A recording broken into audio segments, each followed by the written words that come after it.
আসসালামু আলাইকুম। কেউ ভালো কিছু করলে অনেক ভালো লাগে। আমি ভিডিওগুলো দেয়ায় যদি কেউ উপকৃত হয় তাহলে কিন্তু আমি সার্থক। তো দেখুন, স্ক্রিনে আমি দিয়েছি স্ক্রিনশটটি। এই ভাইটি তিনি কমেন্ট করেছেন যে তিনি প্রথমবারেই হচ্ছে বাংলাদেশ কম্পিউটার কাউন্সিলে প্রথমবারেই তিনি আমার যে টাইপিং শেখার যে স্কিলগুলো আমি শেয়ার করেছিলাম সেটা অনুসরণ করেই তিনি উত্তীর্ণ হয়েছেন। তো তার জন্য শুভকামনা রইল। তো এরপরে আসি খুবই গুরুত্বপূর্ণ বিষয়। আপনারা যারা নতুন আছেন, যারা টাইপিং শিখবেন ভাবছেন এবং স্পিড বাড়াবেন, তো ৪ টি জিনিস আপনাকে অনুসরণ করতে হবে। তো প্রথম কাজ হচ্ছে আপনাকে অবশ্যই কিবোর্ডের সম্পর্কে ধারণা থাকতে হবে এবং ফিঙ্গার প্লেসমেন্টটা, টাইপিং এর ক্ষেত্রে ফিঙ্গার প্লেসমেন্টটা খুবই গুরুত্বপূর্ণ, সেটা আপনাকে জানতে হবে। এবং আপনাকে অবশ্যই, যেহেতু আপনি বাংলা লিখবেন, ইংরেজি লিখবেন, আপনি অক্ষরগুলো আপনাকে জানতে হবে। তো এজন্য আপনাকে যেটা করতে হবে, আপনি গুগল থেকে কিছু শিট পাওয়া যায়, অথবা আপনি ফিজিক্যালি যদি কোথাও পান সেখান থেকে আপনি কালেক্ট করে নেবেন, যেখানে বাংলা লেখার যে নিয়মগুলো আছে সেগুলো দেয়া আছে। তো এটা হচ্ছে প্রথম কাজ। এরপরে আসি দ্বিতীয় কাজ হচ্ছে, এখন আপনাকে তো একটা ফন্ট আপনাকে বাছাই করতে হবে কোন ফন্টে আপনি শিখবেন।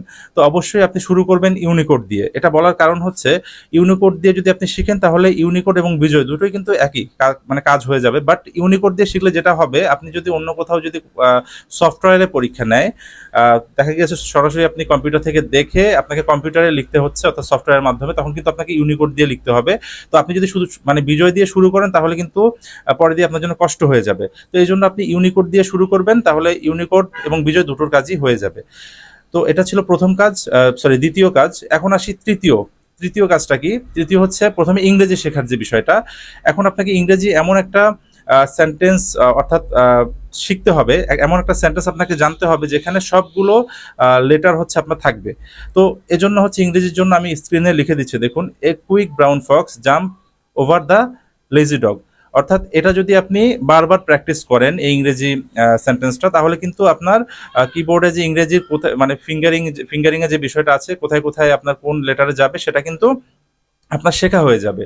তো এটা গেল। এরপর আসি বাংলার ক্ষেত্রে এখন আপনাকে এমন একটা প্যারাগ্রাফ আপনাকে, অথবা এমন একটা আপনার হচ্ছে অনুচ্ছেদ আপনাকে টাইপিং করতে হবে, যেটা আপনি টাইপিং করলে আপনার কিন্তু মোটামুটি সবকিছু সহজ হয়ে যাবে। এজন্য আমি বলবো যে মাইকেল মধুসূদন দত্তের যে বঙ্গভাষা যে কবিতা আছে, যেটা আছে সেটা আপনারা মানে টাইপিং করবেন, এবং বাংলা শেখার ক্ষেত্রে আপনারা সেটা দিয়ে শুরু করবেন। ইনশাল্লাহ দেখবেন যে আপনার কিন্তু অনেকটাই কিন্তু স্পিড বেড়ে যাবে।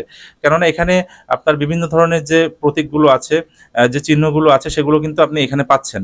তো আমি স্ক্রিনে দিয়ে দিচ্ছি, আপনারা দেখতে পাচ্ছেন হয়তোবা। তো যাই হোক, আপনাদের জন্য শুভকামনা থাকবে। এই ৪ টি বিষয় যদি আপনারা অনুসরণ করেন, আপনারা নতুনরা যারা আছেন ইনশাল্লাহ উপকৃত হবেন। তো সবার জন্য শুভকামনা থাকবে। সবাই ভালো থাকবেন। আল্লাহ হাফেজ।